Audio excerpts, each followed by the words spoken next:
For most of my videos, we talk about which class is the strongest, or how to make a class stronger when playing 99 Nights in the Forest.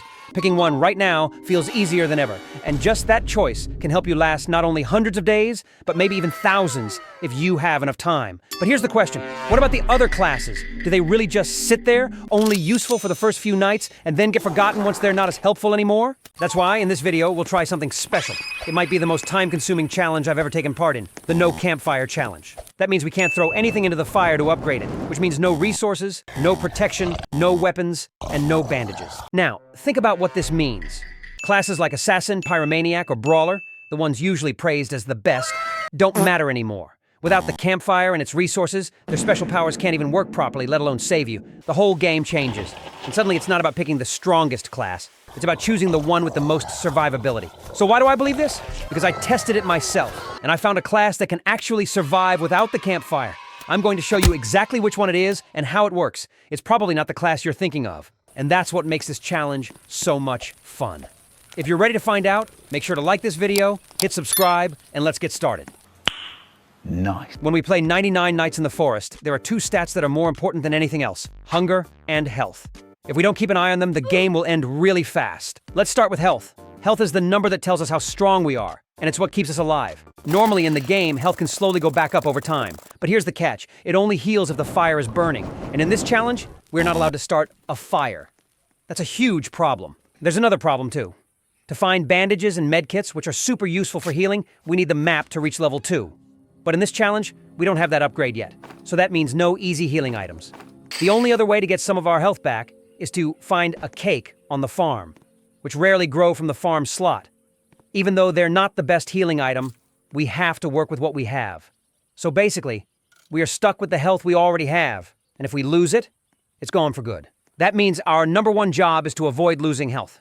We have to be extra careful with everything. Fighting, especially fighting with melee weapons, can take away a lot of health. Eating raw meat is also dangerous. While it's helping, it's also hurting us. And don't forget about the deer.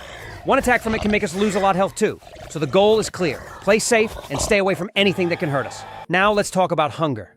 Hunger is the stat that keeps our health from dropping. If our hunger runs out, our health will start to go down. And remember, we can't heal it back. Normally, hunger is not too scary in this game. After just a few days of scavenging, you'd usually find plenty of food. There are lots of wild carrots in the forest and plenty of meat from animals. Under normal rules, hunger is easy to manage. But with this challenge, things are very different. Since we can't start a fire, we can't cook any meat. Raw meat might fill our stomachs, but it also takes away health, and we can't afford that. So we should avoid eating raw meat as much as possible. And here's another big problem. Without a campfire, the wild carrots in the forest don't grow back. Once we eat them, they're gone forever. So what can we do? The best solution is to build as many farms as possible. Farms give us crops that we can eat safely. And unlike wild carrots, farms can keep producing food over time. It takes some work, but it's the only way to keep hunger from turning into a big danger. And when we think about building farms, there's one thing we need more than anything else: wood. Every farm plot costs wood to make, and the more wood we have, the more food we can grow. So if farms are the key to surviving hunger, then collecting wood is our first big mission. And that's where the Lumberjack comes in. The Lumberjack is a class with some really good special abilities.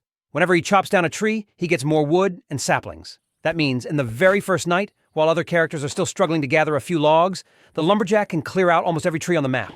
He even starts the game with a good axe already in his hands, so he doesn't waste any time at all. If our main goal is to build farms as quickly as possible, then the Lumberjack seems like the perfect choice. And at first, it really feels great. In just one night, I already have a huge pile of wood stacked up, more than enough to start building farms right away. But here's the problem. Having wood is awesome, but just wood alone is not enough. To actually be able to build our farm, we still need at least one scrap to upgrade the crafting table to level 2. Sure, sometimes you'll be able to find a garage like this and get the scrap you need. But what about in the long term?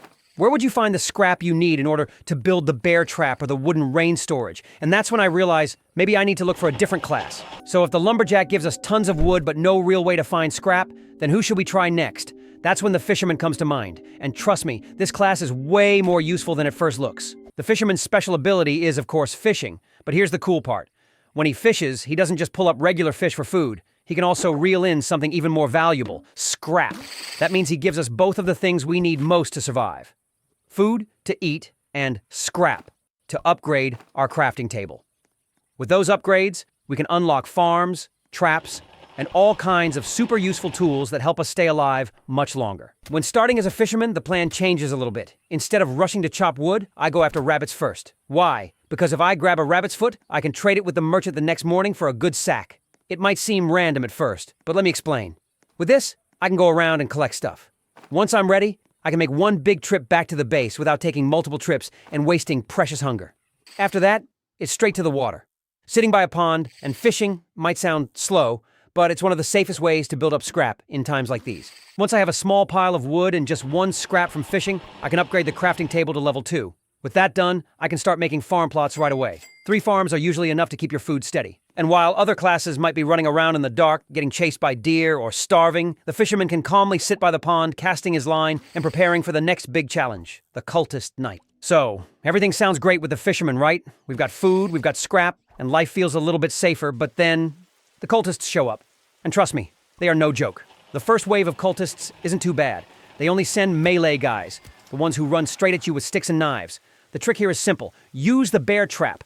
Set it up, wait for them to chase you, and lure them right into it. Snap, reset the trap and repeat. Each cultist only needs to step on the trap twice, and boom, they're gone. Honestly, the first round feels pretty easy. But round 2? Oh boy, that's when things get scary. This time, it's not just melee cultists. There's also a crossbow guy, and he makes everything harder. Sure, you can dodge his arrows pretty easily if you keep moving, but here's the problem.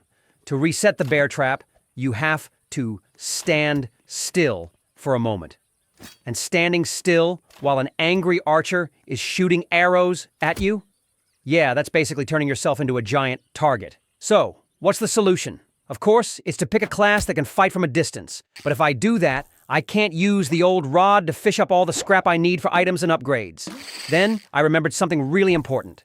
The pelt trader, at level 2, also offers the old rod. That means we don't actually need the fisherman class to get a fishing rod at all. All we need are wolf pelts to trade for it. And that's where the Poison Master comes in. At night, wolves appear. The Poison Master is great at taking them down, and once you defeat a wolf, you get its pelt.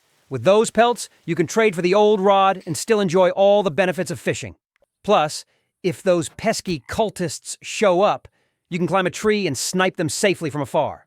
That way, you can survive the cultist attacks, gather scrap, and keep upgrading your tools, all without ever needing the fisherman. So, now we've got a plan, right?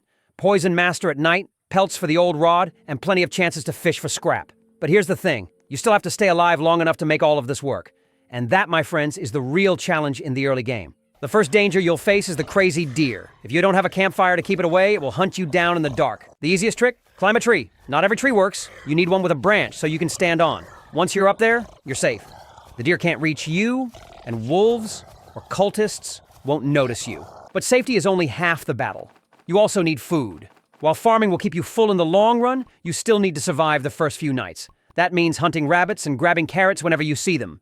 It might not be the best source of food, but hey, food is food, and it keeps you alive. Just remember, notice your health when eating the raw meat, since you won't be able to heal it back anytime soon. Once you've stored up some food, it's time to move on to the next step. Stop running around aimlessly and focus on hunting wolves. As I mentioned earlier, you'll need their pelts for the old rod. Since it's luck-based, getting wolf pelts might take a couple of nights, so make sure you've got enough carrots, rabbit meat, or any food you can find to keep yourself going. Don't rush. Play smart and stay safe while hunting. When you finally have the pelts, head over to the pelt trader. Trade them in and you'll be able to get 2 very important items. The sack, which lets you carry more supplies, and the old rod, which allows you to start fishing. With fishing unlocked, you can finally gather scrap. Once you've got some scrap, the first thing you should do is upgrade your crafting table and build a farm plot. This way, you'll never run out of food again. Keep fishing whenever you can and be ready to fight off cultists too. After collecting around 5 pieces of steel and 10 logs, build yourself a wooden hut like the one I made here. It will give you a safe space where cultists, wolves, and even the crazy deer can't reach you. To really secure your survival, build a soup pot. That's when you can finally relax, knowing your food supply and health are taken care of. So, that's pretty much how I managed to survive without using a campfire. But let me be honest with you, it wasn't easy or fast at all. Now, I'm really curious about you. How long do you think you can last with this challenge? Go ahead and leave your number down in the comments. I'd love to see what you did. And hey, if you've got friends who also play 99 Nights in the Woods, invite them to try this challenge too. It's way more fun and easy when you got yourself a team. Alright, that's it for today's video. Thank you so much for watching and for always supporting me. Don't forget to like, subscribe, and hit the bell so you never miss a single video. See you next time.